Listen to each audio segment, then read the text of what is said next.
व नसल्ली व नसल्लिमु अला रसूलिल करीम अम्मा बाद फ़अऊज़ु बिल्लाहि मिनश शैतानिर रजीम बिस्मिल्लाहिर रहमानिर रहीम। नाज़रीन, आज आपके सामने एक अहम मौजू ज़ेरे बहस लाना है। वो है कि 80% लोग ऐसे हैं जिनको नमाज की शराइत का भी सही तरह से इल्म नहीं है, जिसकी बुनियाद पर नमाज के सवाब से महरूम रहते हैं और नमाज के अंदर कमियां और कुताहियां कर बैठते हैं। अरसा दराज से उनको नमाज पढ़ते हुए भी ये इल्म नहीं है कि नमाज की शराइत क्या है। नाज़रीन, आज की इस वीडियो में आपको नमाज की शराइत के बारे में बताया जाएगा, क्योंकि ये इंतहाई ज़रूरी है नमाज की शराइत का इल्म होना। जब शख्स नमाज पढ़ता है और उसे ये पता ना हो कि नमाज की शराइत क्या है, तो फिर उसकी नमाज रायगा जाने के मुतरादिफ है। इसलिए नमाज की शराइत का इल्म होना लाजमी है। फिर इस तरह जब आपको नमाज की शराइत का इल्म होगा, फिर आपको नमाज के असरात भी हासिल होंगे, नमाज के फ़वाइद भी हासिल होंगे, नमाज के समरात भी हासिल होंगे, नमाज की बरकतें भी हासिल होंगी, नमाज के फ्यूज़ात भी हासिल होंगे और नमाज से जो नूर हासिल होना है वो भी हासिल होगा और नमाज की बरकतें आपको हासिल होंगी। नमाज की वजह से खैर आपको हासिल होगा, नमाज की वजह से जिस्म के अंदर सेहत और आफियत होगी और नमाज की वजह से आपके दिल में नूर पैदा होगा।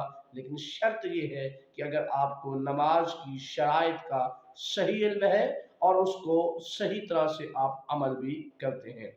आइए नाज़रीन, हम अपने उन्वान की तरफ जाते हैं। वो उन्वान जो आपके सामने है कि नमाज की शराइत क्या है। नाज़रीन, सबसे पहले नमाज की शराइत में पहली शर्त जो है वो है तहारत का होना, यानी तहारत यानी पाकीज़गी का होना। अब इसके लिए क्या है, उसका जिस्म पाक हो, जिस जगह वो नमाज पढ़ा है वो जगह पाक हो और जिस्म पे जो कपड़े उसने पहने हुए हैं वो कपड़े भी पाकीज़ा हों। इसी तरह नाज़रीन, दूसरी शर्त जो नमाज की है वो है सत्र औरत, इंसान का जिस्म जो है वो छुपा हो। अब इसके लिए मर्द के लिए सत्र औरत और है, औरत के लिए सत्र औरत और है। मर्द का जो सत्र औरत है वो नाफ से लेकर घुटने तक ये मर्द का सत्र औरत है, यानी नमाज में इसका छुपाना उसको लाजमी है। अगर नहीं छुपाएगा तो उसकी नमाज नहीं होगी, या कोई भी हिस्सा यहाँ से जो है वो छुपा हुआ नहीं है तो उसकी नमाज नहीं होगी। इसी तरह नाज़रीन, औरत का जो सत्र औरत है वो है चेहरा और पाँव और इसी तरह हाथ की हथेली के अलावा बकिया तमाम जिस्म जो उसका है वो सत्र औरत है। इसलिए औरत को भी सत्र औरत का ख्याल करना चाहिए। हाँ, इसी तरह नाज़रीन, औरतें जो दुपट्टे पहन के नमाज पढ़ती हैं, आमतौर पर अगर बारीक दुपट्टा होता है और उसमें उसके बाल नजर आते हैं दिखने वाले को, तो उसकी नमाज नहीं होगी।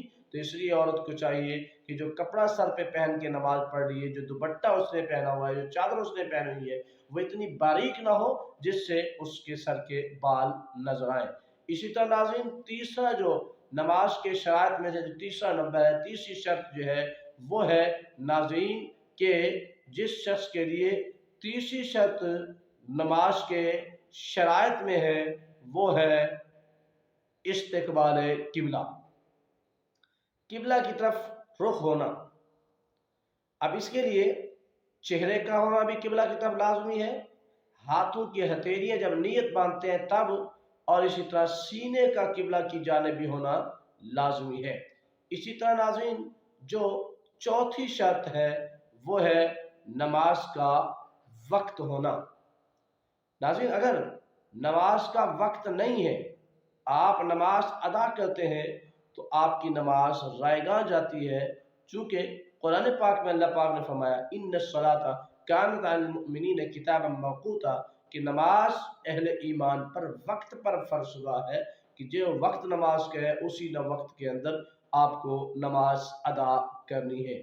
बिला वक्त की नमाज आपकी नहीं होगी। इसी तरह नाज़रीन, पांचवें नंबर पे है नीयत का होना, और ये अमूमन आपके जहन में होना चाहिए, किसी भी नेक अमल के लिए नीयत का होना लाजिम है। اور نیت دل کے ارادے کا نام ہے۔ جب آپ عبادت کے لیے کھڑے ہوئے، آپ کے دل میں ارادہ ہو گیا کہ میں نے آج یہ عبادت کرنی ہے، میں نے یہ نماز پڑھنی ہے، میں نے فلاں نماز پڑھنی ہے، تو آپ کے دل میں ارادہ ہو گیا، تو اب یہ نیت ہو گئی۔ اب اس کے لیے الفاظ کہنا یہ مستحسن عمل ہے کہ آپ مستحسن الفاظ استعمال کریں گے۔ ہاں البتہ ایسا بھی ہو جاتا ہے بعض اوقات نیت کے الفاظ میں گڑبڑ ہو جاتی ہے تو بھی نماز ہو جاتی ہے جو آپ کے دل کے اندر ہے۔ مثلا ایک شخص ظہر کی نماز پڑھنے آیا تھا اور اس نے نیت میں کہہ دیا وقت نماز عصر، حالانکہ وہ تو ظہر کی نماز پڑھ رہا تھا۔ اب چونکہ دل کی نیت کا اعتبار ہوتا ہے، دل میں ظہر کی نیت تھی تو الفاظ میں گڑبڑ ہو گئی ہے تو کوئی حرج نہیں ہے، نماز اس کی ظہر کی ہی ہوگی۔ اسی طرح ناظرین آخری نماز کی شرائط میں سے شرط جو ہے وہ ہے تکبیر تحریمہ۔ جب آپ نماز میں داخل ہوتے ہیں تو آپ کو تکبیر تحریمہ کہنا ہوتا ہے، اور تکبیر تحریمہ کہہ کر آپ نماز میں داخل ہو جاتے ہیں، یعنی ایسی تکبیر جس کے کہنے کے بعد آپ پر تمام قسم کے کام جو ہے وہ حرام ہو جاتے ہیں۔ اور وہ کون سی تکبیر ہے؟ وہ تکبیر تحریمہ ہے جو آغاز کی پہلی تکبیر ہے۔ اللہ پاک ہمیں نماز کو صحیح معنی میں ادا کرنے کی توفیق عطا فرمائے۔